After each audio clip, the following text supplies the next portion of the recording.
क्या गजब का मूव, टचवुड, क्या चाल चल रहा है भारतीय बाजार इस समय। 10,800 के लेवल, एग्जैक्टली 10,800 के लेवल पर अब हम इस समय ट्रेड करते हुए दिन के हाईज पर भारतीय बाजार है। बहुत स्ट्रॉन्ग मोमेंटम। आज निफ्टी में ऑलमोस्ट 200 पॉइंट का उछाल है और सेंसेक्स 600 पॉइंट की मजबूती के साथ आपको ट्रेड करता हुआ नजर आएगा।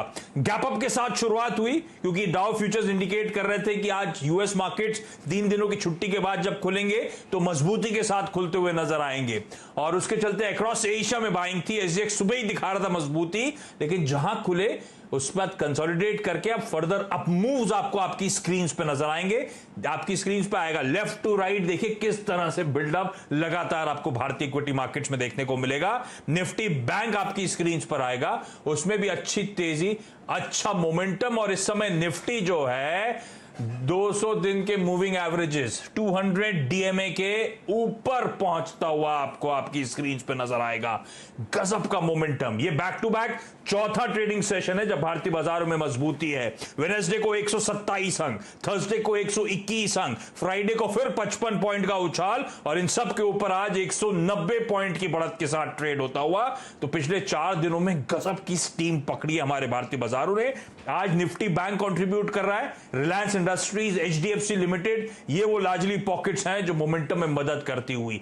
क्या स्क्रीन पे तेजी है और अब सबको बेसब्री से इंतजार होगा 11,000 साइकोलॉजिकली इंपॉर्टेंट लेवल माउंट 11 के। अब महज यहां से 200 अंक दूर वो माउंट 11 के हमारे उस माउंट को रीगेन करने का बेसब्री से इंतजार। गाबा सर, 200 डीएमए के ऊपर हमारी टिकर टीम फ्लैश कर रही है इस समय। निफ्टी 10,800 के स्तर। 2 पार्ट में सवाल। ए, तेजी एक्सपेक्ट कर रहे थे आप, लेकिन स्क्रीन पे जिस तरह की तेजी देखने को मिल रही है कि आपको भी सरप्राइज करा इस तरह के स्ट्रॉन्ग अप मूव्स ने। और दूसरा, निफ्टी कैसा पोजीशनड है? 200 डीएमए के ऊपर आना, इसका मतलब आप कहां जाने वाले हैं? कितनी और स्ट्रेंथ नजर आती है? कैसे अप्रोच आप करोगे निफ्टी को? कह रहा था कि एक बार वो 10,551 क्रॉस कर लेगा तो उसके बाद जो टेक्निकल लेवल है 10,989 है, वो 11,000 के आसपास है। और उसके ऊपर रहा तो 11,185। आप नंबर नोट कर लीजिए, आते दिनों में ये 2 नंबर हम देखेंगे, 10,989 या फिर 11,185। ये एक जोन है, वहां तक जाने की पूरी क्षमता रखता है, ये ताकत है इस मूव में। तो मेरे ख्याल से अप मूव ऑन है। बैंक निफ्टी में लगता है अपमूव शुरू हुआ है, इसमें थोड़ी और तेजी मिलेगी, निफ्टी मिलेगा। रही बात रिलायंस की, मैं बात करूंगा, रिलायंस 2,000 की तरफ जाने की कोशिश करेगा, वो शायद अकेला ही निफ्टी को धक्का दे जाएगा ऊपर। हाँ, रिलायंस देखिए आप, क्या मोमेंटम है। 3-3.5 लाख करोड़ का मार्केट कैपिटलाइजेशन पिछले कुछ हफ्तों में इस स्टॉक ने जोड़ डाला है और इस स्टॉक ने भी सबको सरप्राइज करा है। मुझे याद है राइट इशू के टाइम लोग टैग करते थे कि राइट इशू के बाद फिसल जाएगा, सब तैयारी उसी मूड में बने हुए थे। और देखिए क्या डील्स हुई हैं, क्या स्टॉक में चाल देखने को मिल रही है। और रिलायंस के लिए बड़ा इंटरेस्टिंग पड़ाव आएगा।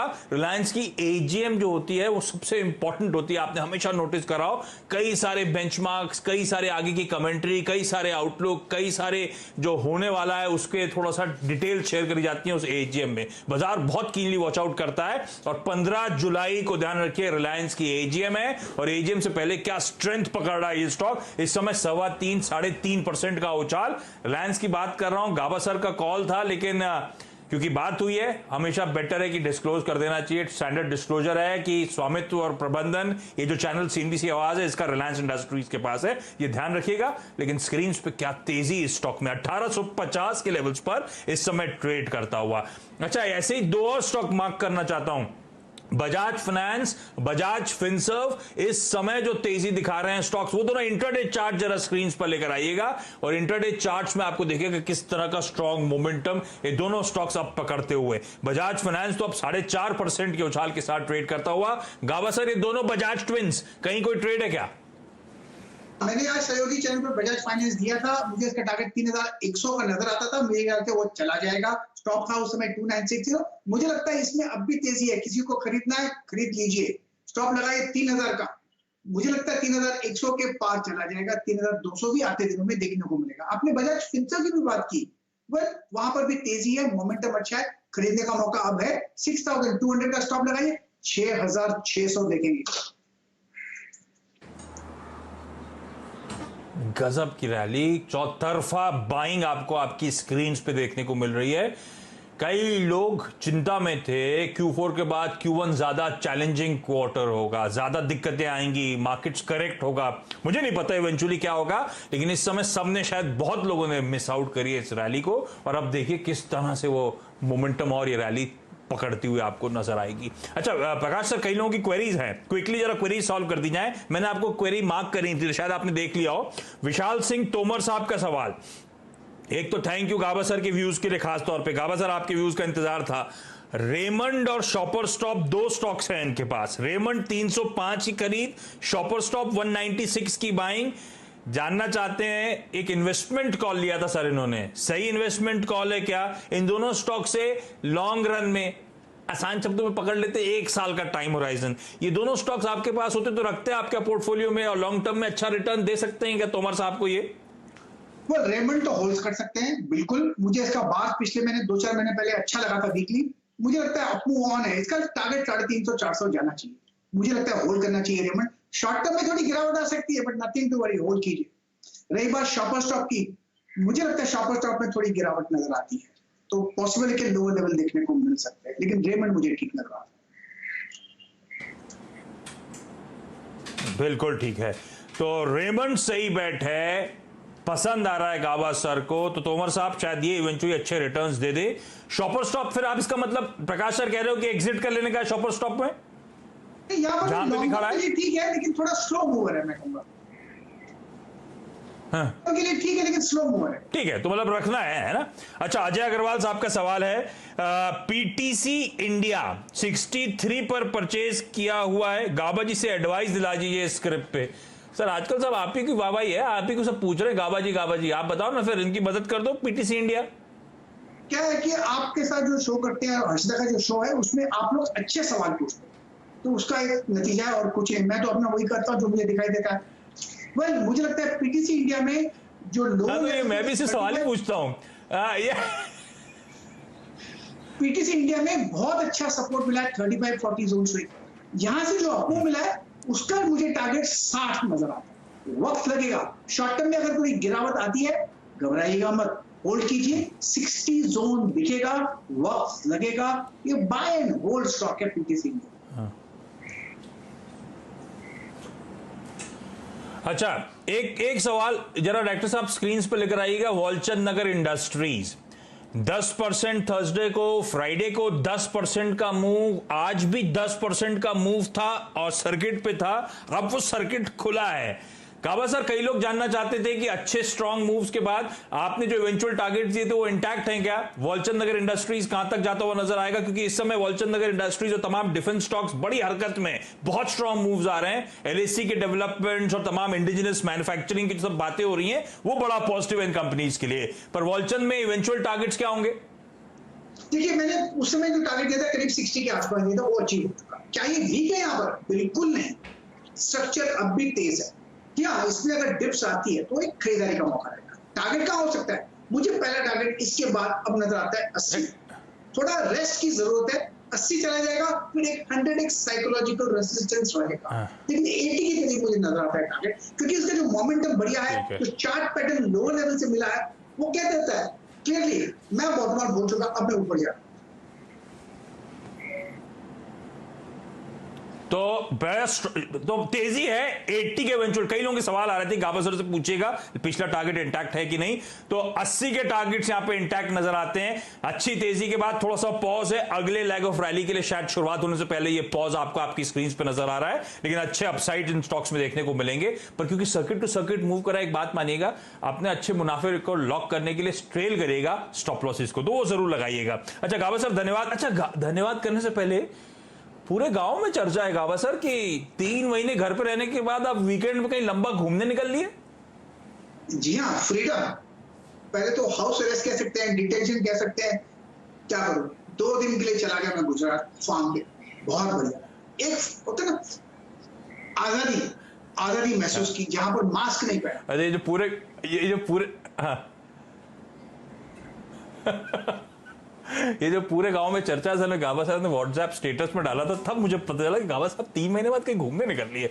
मैंने कहा ऑन एयर तो बताना जरूरी है कि अनलॉक का एक और एग्जाम्पल, एक तो वेस्ट इंडीज इंग्लैंड का क्रिकेट मैच आने वाला है, और दूसरा गाबा साहब 3 महीने बाद बाहर निकले, तो देखिए अनलॉक इकोनॉमी पटरी पे आ रही है। गाबा साहब धन्यवाद आज वक्त निकालने के लिए, डिटेल में चर्चा करने के लिए। क्विकली आप मैनेजमेंट इंतजार कर रहा है। Thank you sir, thank you so much. Jayshree tea and industries के एमडी और सीईओ डीपी महेश्वरी सर जुड़ते हुए। महेश्वरी सर, स्वागत है सीएनबीसी आवाज पर आपका। पिछले कुछ दिनों से ये जो टी कॉफी के स्टॉक्स में बड़ा अपमूव दिखा रहे हैं, आज भी आपकी कंपनी के स्टॉक में अच्छा मोमेंटम देखने को मिल रहा है। डॉक्टर साहब स्क्रीन पे जरा जयश्री टी एंड इंडस्ट्रीज का स्टॉक लेकर आइएगा।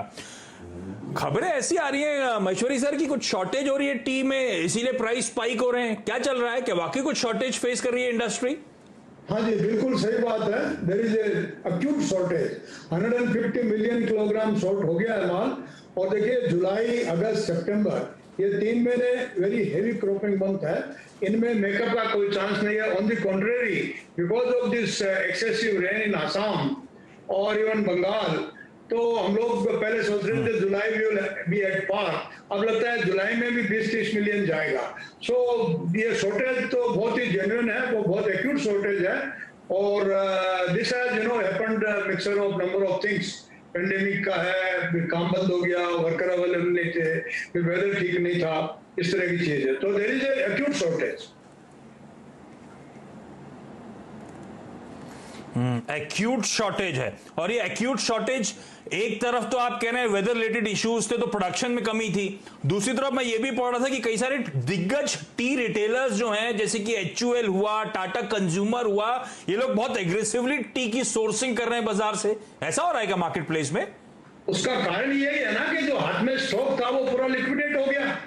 देखिए नॉर्मली इस टाइम में, बाय दिस टाइम जो क्वांटिटी बनती थी उसको ये लोग लेते थे और सोर्सिंग करते थे, वो हो नहीं रहा है। और आगे के महीनों में भी कंजम्पशन तो फिक्स्ड है, around 90 million 92 million per month, तो उतना माल बन नहीं रहा है, तो स्पॉट शॉर्टेज बहुत हेवी है।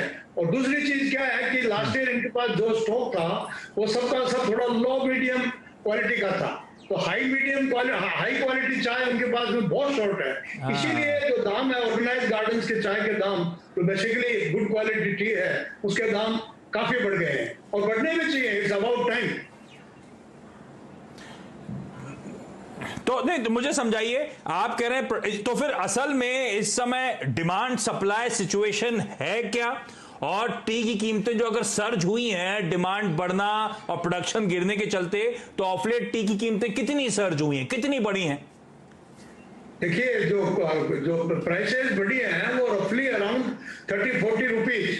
तो if you see in percentage, कई जगह 20% है, कई जगह 25% है, बढ़ी है। पर आपको एक दूसरा पहलू और देखना पड़ेगा कि फॉर लास्ट 5 इयर्स चाय के प्राइसेज में कोई इंप्रूवमेंट नहीं हुआ था। All the gardens were in red, और खर्चे तो बराबर रेगुलर बढ़ते हैं, और हम लोगों का जो खर्चा है वो फिक्स कॉस्ट नेचर का है, तो उसका मीटर तो चालू रहता है, प्रोडक्शन कम हो ज्यादा उससे कोई फर्क नहीं है। तो ये about time, I think not even one day early, कि प्राइसेस थोड़ी बढ़ी है। और हमको उम्मीद ये है कि ये प्राइसेस लेवल अब एक नया थ्रेशोल्ड लेवल बन जाएगा, तो बाद में हम थोड़ा मेकअप कर पाएंगे। एज इट इज तो जो क्वांटिटी हमारी कम बढ़ी है उसका लॉस ये बढ़ा हुआ प्राइस कवर नहीं करेगा, पर हमको उम्मीद है कि साल के बैलेंस पीरियड में भी ये प्राइस लेवल मेंटेन रहेगा। ये अगर मेंटेन रहेगा तो साल अच्छा ठीक ठाक निकल जाएगा, ये उम्मीद है। तो दो पार्ट इस सवाल के, क्योंकि सप्लाई शॉर्टेजेस हैं, सप्लाई कॉन्स्टेंट्स हैं, तो आई एम अज्यूमिंग आपके पास भी माल की कमी होगी। दूसरी तरफ जितना माल है उसकी रियलाइजेशंस बेहतर मिल रही हैं आपको, तो नेट इंपैक्ट कैसा है? क्या जयश्री टी Q1 में या सब्सिक्वेंट क्वार्टर Q2 में वापस प्रॉफिट्स में आ जाएगी, ये जो इंडस्ट्री वाइज टी कीमतों का सर्ज हो रहा है उसके चलते? देखिए जयश्री टी का अलग अलग कंपनी के अपने अपने अलग अलग इक्वेशन है, अलग अलग वर्क की है। If you ask me for my company, yes we will be in profit and second quarter we will be much better than last year. But I am talking about the general industry as a whole. Industry as a whole जो loss हुआ है वो first quarter में these prices will not make up, और उसके बाद में अगर ये प्राइसेस रही तो सेकंड क्वार्टर में will make up, no doubt about that. और ये प्राइसेस रही तो साल ठीक निकल जाएगा, और ये प्राइसेस ना मैं इंडस्ट्री का तो बात हो गई, मैं तो आप महेश्वरी सर आपकी कंपनी जयश्री टी में इंटरेस्टेड था, और महेश्वरी सर कह रहे हैं इस क्वार्टर प्रॉफिटेबल और अगले क्वार्टर और भी बेहतर परफॉर्मेंस से कंपनी डिलीवर करती हुई नजर आएगी। अच्छा, फाइनली जाते जाते इस समय ताजा स्थिति क्या है, कब तक टी प्रोडक्शन नॉर्मलाइज होता हुआ नजर आएगा सर, कितना समय लगेगा? नहीं, देखिए जो व्हाटएवर सेटबैक जो एक्स्ट्रानेस कारण से हुए थे बाहर के रीजन से, वो तो दूर हो गए हैं। अब जो भी क्वांटिटी कम ज्यादा आ रही है, ये लोकल वेदर का फर्क है। अदरवाइज जो डिफरेंस आना था, जो हमने एरिया काटी थी, वो उसकी रिकवरी वो सब हो गया है, और July onward we should be on correct path. तो जुलाई, अगस्त, सितंबर, अक्टूबर, इन 4 महीनों में ऑलमोस्ट 68% 70% प्रोडक्शन होता है साल का। ये चारों महीने अब ठीक निकलने चाहिए, मतलब उसमें अब कोई दूसरी प्रॉब्लम नहीं है। बट जो और प्रॉब्लम होती है, आप जैसे बाढ़ आ गई आसाम में, उसे आपका माल नहीं जा रहा है, वर्कर टाइम पे नहीं आ रहा है, एब्सेंटीज बढ़ गई है, ये सब चीजें हैं, तो उसका तो हर साल होती है, कोई बात नहीं। ठीक बात, महेश्वरी साहब की कमेंट्री बाजार को पसंद आ रही है, क्योंकि बात करते करते ये स्टॉक 10% के अपर सर्किट पे जाके लॉक होता हुआ नजर आया है। तो अगर आज सुबह आपने 2020 देखा होगा तो ये हेमंत की टीम का स्टॉक था, तो मोटा मुनाफा आपको हो गया है। कमेंट्री महेश्वरी सर की बड़ी पॉजिटिव आती हुई, ये लॉस मेकिंग एंटिटी थी, प्रॉफिटेबल कन्वर्ट होने जा रही है, और इसीलिए देखिए आप स्क्रीन पे ये स्टॉक अपर सर्किट पे लॉक होता हुआ। महेश्वरी सर धन्यवाद डिटेल में हमारे साथ चर्चा करने के लिए। अच्छा, इस बीच गाबा सर ने वॉलचंद नगर कहा था पॉज है, वापस अपमूव की शुरुआत हो जाएगी। मोस्ट वेलकम सर, वॉलचंद नगर आप लोगों की स्क्रीन पर आएगा, वाकई ऐसा ही हुआ है, 10% के अपर सर्किट पे बैक टू बैक तीसरे दिन वो स्टॉक अब लॉक होता हुआ वापस आपको नजर आएगा। इस नोट पर क्विकली छोटा सा ब्रेक के उस पर जयश्री टी के फंडामेंटल्स हैं कैसे, हमारा इन्वेस्टमेंट कॉल क्या होगा, ये लेकर आऊंगा आपके लिए।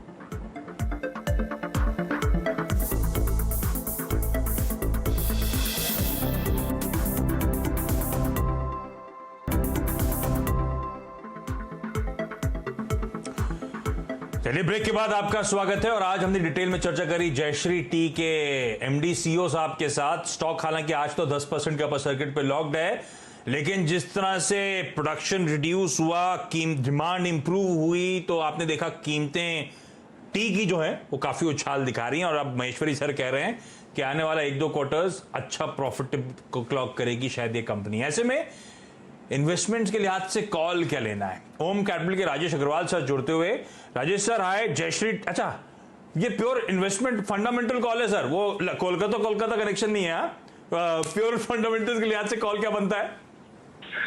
बिल्कुल सही कहा आपने आशीष जी, ये कोलकाता कनेक्शन नहीं बनता है, बट कोइंसिडेंटली ऐसा है कि जितनी चाय की कंपनियां हैं ज्यादातर कोलकाता बेस्ड ही है।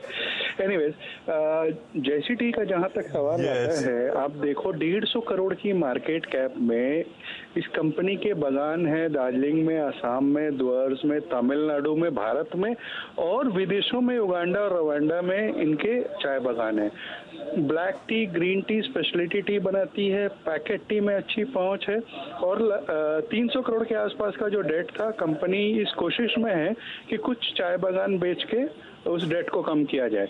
अब दूसरी तरफ आते हैं तो चाय की कीमतों में अच्छा इजाफा देखा गया है, जिसमें इस कंपनी को मुझे लगता है जो 9 महीने में नुकसान आया हुआ है, आने वाले साल में एक बेहतर प्रदर्शन दिखा पाएगी। वैल्यूएशन के लिहाज से तो बहुत ही सस्ता है, बुक वैल्यू के भी आधे में ट्रेड कर रहा है, और मुझे लगता है कि 150 करोड़ के मार्केट कैप में अगर कोई इन्वेस्टर इस स्टॉक को लेकर के लंबी अवधि तक बैठा रहे तो बहुत अच्छे रिटर्न कमा सकता है। बट मध्यम अवधि में हमारा अनुमान है कि 65 से 70 के बीच में ये स्टॉक जा सकता है। ओके, तो मीडियम टर्म के लिहाज से एक होल्ड है, 65-70 के टारगेट्स, और अगर पेशेंस है तो इन लेवल्स के आसपास किसी गिरावट में वेरी लॉन्ग टर्म के लिए शायद बहुत अच्छा इन्वेस्टमेंट कॉल भी हो सकता है। राजेश सर धन्यवाद। क्विकली इस नोट पर आज के न्यूयॉर्क कंपनी में इतना ही, ब्रेक ले रहा हूं, ब्रेक के उस पार हेमंत और वीरू लेकर आएंगे आपके लिए एक्शन पैक्ड आखिरी सौदा। नमस्कार।